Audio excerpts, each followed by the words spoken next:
గులివింద గింజ తన వెనకున్న మచ్చ చూసుకోదు అన్నట్టుగా నిన్న బెంగళూరు రేవ్ పార్టీలో దొరికిన హేమక్క చాలా చాలా రకాలుగా ఇండస్ట్రీ వాళ్ళని ఎన్నో రకాలుగా నేనే పెద్ద ముత్తైదువుని, అన్నిటికీ నేనే బాధ్యురాలిని, నేనే అందరినీ ఉద్ధరిస్తున్నాను, ప్రతి వాటిలో నేనే ఉన్నాను, ఆడవాళ్ళకి చాలా చాలా హెల్ప్ చేస్తున్నాను, ఇండస్ట్రీ వాళ్ళందరూ నా మీద ఆధారపడ్డారు, నేనే పెద్ద దిక్కుని, నేను మా అసోసియేషన్ ఎలక్షన్లో కానీ ఎక్కడ కానీ అన్నట్టుగా ఆవిడ ప్రవర్తించే తీరు చూస్తే నిజంగా బయట వాళ్ళు అబ్బో అమ్మో ఈవిడ పెద్ద నోరు మాట్లాడకూడదు అనుకునేవాడు.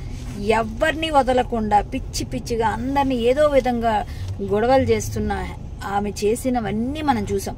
మా అసోసియేషన్లో ఆయన చేయి కొరికింది శివబాలాజీది, అంతకుముందు రాజేంద్ర ప్రసాద్ గారిని అడ్డగించింది, నా మీద కేసులు పెట్టానని చెప్పి పోలీస్ స్టేషన్స్కి వెళ్ళింది, నన్ను ఏదో ఫ్రెండ్స్తో సరదాగా పేకాడుకుంటే అది ఎవరో పట్టిస్తే అదేదో పెద్ద నేరంలాగా పేకాడావు, నువ్వు పేకాడావు, కరాటేకి వెళ్ళావు, నువ్వేం చేసావు అని మాట్లాడిన హేమక్క ఈరోజు నువ్వేం చేసావు?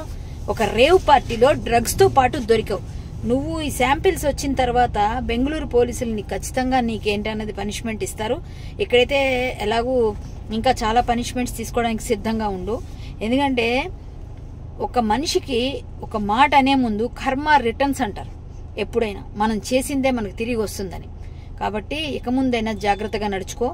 దేవుడి దయ వల్ల నీకు ఆ డ్రగ్స్తో ఏ సంబంధం లేకుండా, నీకు ఏ శాంపిల్స్లో ఎటువంటి ఇది లేకుండా నువ్వు ఉండాలని నేను మరొక్కసారి దేవుడిని కోరుకుంటున్నాను. Good luck. ఇంకొకసారి ఎవరి మీద నోర్లు పారేసుకోకుండా ఆడవాళ్ళని అలాగా ఇలాగా అనకుండా ఉంటే బాగుంటుందని నేను కోరుకుంటూ,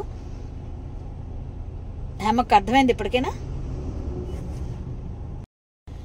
గులివింద గింజ తన వెనకున్న మచ్చ చూసుకోదు అన్నట్టుగా నిన్న బెంగళూరు రేవ్ పార్టీలో దొరికిన హేమక్క చాలా చాలా రకాలుగా ఇండస్ట్రీ వాళ్ళని ఎన్నో రకాలుగా నేనే పెద్ద ముత్తైదువుని, అన్నిటికీ నేనే బాధ్యురాలిని, నేనే అందరినీ ఉద్ధరిస్తున్నాను, ప్రతి వాటిలో నేనే ఉన్నాను, ఆడవాళ్ళకి చాలా చాలా హెల్ప్ చేస్తున్నాను, ఇండస్ట్రీ వాళ్ళందరూ నా మీద ఆధారపడ్డారు, నేనే పెద్ద దిక్కుని, నేను మా అసోసియేషన్ ఎలక్షన్లో కానీ ఎక్కడ కానీ అన్నట్టుగా ఆవిడ ప్రవర్తించే తీరు చూస్తే నిజంగా బయట వాళ్ళు అబ్బో అమ్మో ఈవిడ పెద్ద నోరు మాట్లాడకూడదు అనుకునేవాడు.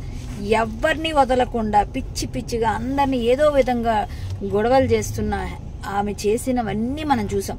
మా అసోసియేషన్లో ఆయన చేయి కొరికింది శివబాలాజీది, అంతకుముందు రాజేంద్ర ప్రసాద్ గారిని అడ్డగించింది, నా మీద కేసులు పెట్టానని చెప్పి పోలీస్ స్టేషన్స్కి వెళ్ళింది, నన్ను ఏదో ఫ్రెండ్స్తో సరదాగా పేకాడుకుంటే అది ఎవరో పట్టిస్తే అదేదో పెద్ద నేరంలాగా పేకాడావు, నువ్వు పేకాడావు, కరాటేకి వెళ్ళావు, నువ్వేం చేసావు అని మాట్లాడిన హేమక్క ఈరోజు నువ్వేం చేసావు? ఒక రేవ్ పార్టీలో డ్రగ్స్తో పాటు దొరికావు. నువ్వు ఈ శాంపిల్స్ వచ్చిన తర్వాత బెంగళూరు పోలీసులు నీకు ఖచ్చితంగా నీకేంటన్నది పనిష్మెంట్ ఇస్తారు. ఇక్కడైతే ఎలాగూ ఇంకా చాలా పనిష్మెంట్స్ తీసుకోవడానికి సిద్ధంగా ఉండు. ఎందుకంటే ఒక మనిషికి ఒక మాట అనే ముందు కర్మ రిటర్న్స్ అంటారు.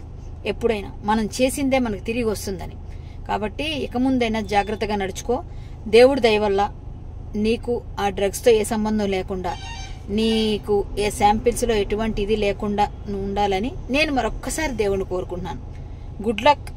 ఇంకొకసారి ఎవరి మీద నోర్లు పారేసుకోకుండా ఆడవాళ్ళని అలాగా ఇలాగా అనకుండా ఉంటే బాగుంటుందని నేను కోరుకుంటూ, హేమకు అర్థమైంది ఇప్పటికైనా?